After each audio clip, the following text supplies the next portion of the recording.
Hello बच्चों, आज हम जनसंख्या वाले पार्ट में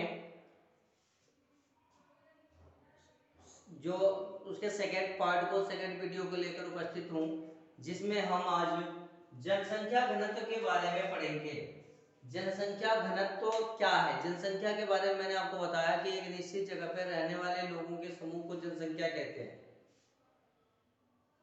जनसंख्या घनत्व का तात्पर्य उसके भार से है, यानी कि जनसंख्या की अधिकता और कमी से।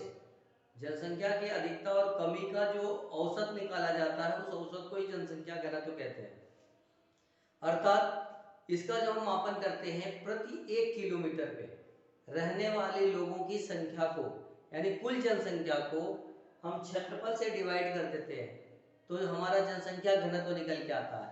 अगर उसको हम डिफाइन परिभाषा के दृष्टि से देखेंगे तो प्रति 1 किलोमीटर पर रहने वाले लोगों की संख्या को हम जनसंख्या घनत्व कहते हैं।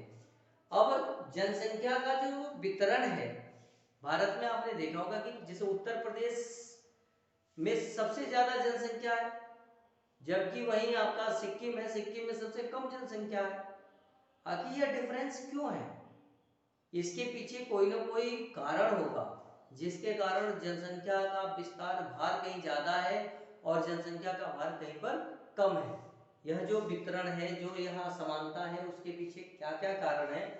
तो जनसंख्या घनत्व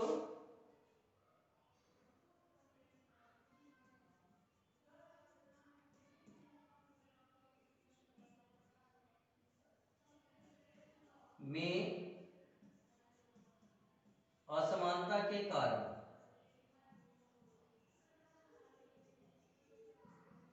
वो प्रमुख कारण आप देखेंगे। जो सबसे पहला जो कारण है आपका जनसंख्या घनत्व में, जलवायु। जहां की जलवायु अच्छी होगी, स्वाभाविक है कि वहां पे लोग ज्यादा रहना पसंद करेंगे, और जब ज्यादा रहना पसंद करेंगे तो ये भी स्वाभाविक है कि वहां भीड़ ज्यादा होगी। जब भीड़ ज्यादा होगी तो वहां पे क्षेत्रफल कम होगा। एक निश्चित क्षेत्रफल में जब ज्यादा लोग रहेंगे तो उसका जो घनत्व होगा वो ज्यादा हो जाएगा। दूसरा जो आपका कृषि भूमि, जहाँ पे कृषि युक्त भूमि है वहां पे लोग खेती करने के लिए, आमदनी करने के लिए वहां पे लोग ज्यादा बसेंगे।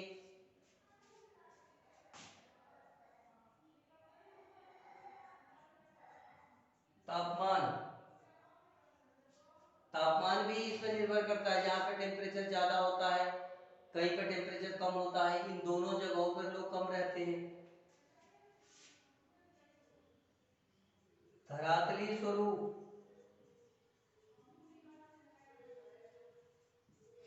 धरातली स्वरूप में आपने देखा है कि कहीं धरातल जो है वो असमान रूप से वितरित है। कहीं पे पर्वत, कहीं पे पठार, कहीं पे नदियां, कहीं पे खाई, ऊबड़ खाबड़ स्थिति है। ऐसी स्थिति में हर जगह जनसंख्या का रहना संभव नहीं है।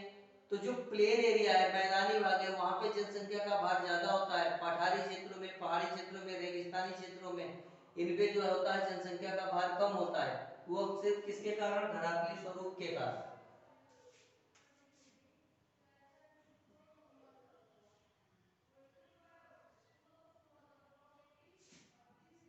और नेक्स्ट है आपका सुरक्षा। अगर पता चले कि आप जो है वो देश के बॉर्डर पे कोई गांव है स्थित है, वहां पे स्थिति होगी कि हर समय खतरा रहता है, सुरक्षा का भाव नहीं रहता, तो वहां पे बहुत कम लोग रहेंगे। या जहाँ पे ऐसा होता है कि जब आपस में लोग लड़ाई झगड़ा करने वाले होते हैं, वहां पे लोग भी रहना पसंद नहीं करते। तो प्रत्येक लोग वहां रहना पसंद करते हैं जहां पर शांति और सुरक्षा रहती है। तो स्वाभाविक है कि वहां पे भीड़ ज्यादा होगी और वहां पे घनत्व ज्यादा हो जाएगा।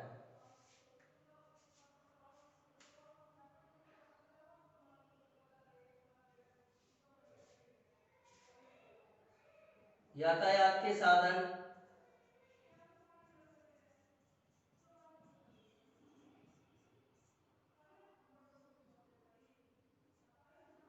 नगरीकरण,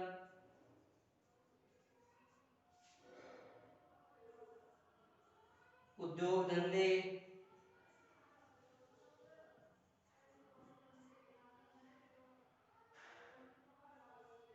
शैक्षिक सुविधाएं,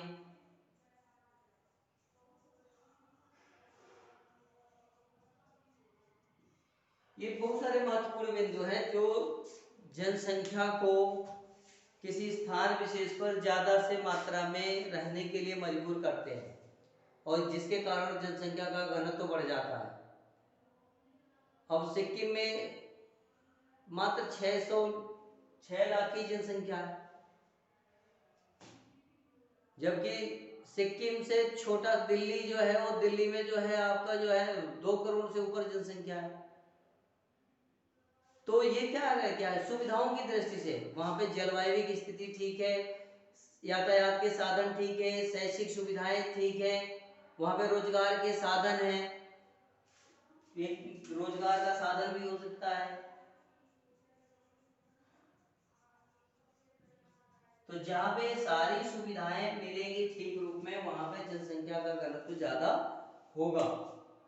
तो इस तरह से इस वीडियो में आपको जनसंख्या घनत्व की दृष्टि से कौन कौन से राज्य जो है वो ज्यादा जनघनत्व वाले हैं और कौन कौन से जो है वो कम जनघनत्व वाले हैं, इसको भी जनसंख्या के वितरण में मैं आपको बताऊंगा कि जनसंख्या का वितरण जो होगा वो कहाँ पे मतलब किस तरह से कहाँ कहाँ जाता है और कितने रूपों में उसको डिवाइड किया जाता है। तो इसमें अभी सिर्फ इतना ही, बाकी नेक्स्ट टॉपिक में नेक्स्ट वीडियो के माध्यम से बताऊंगा। धन्यवाद।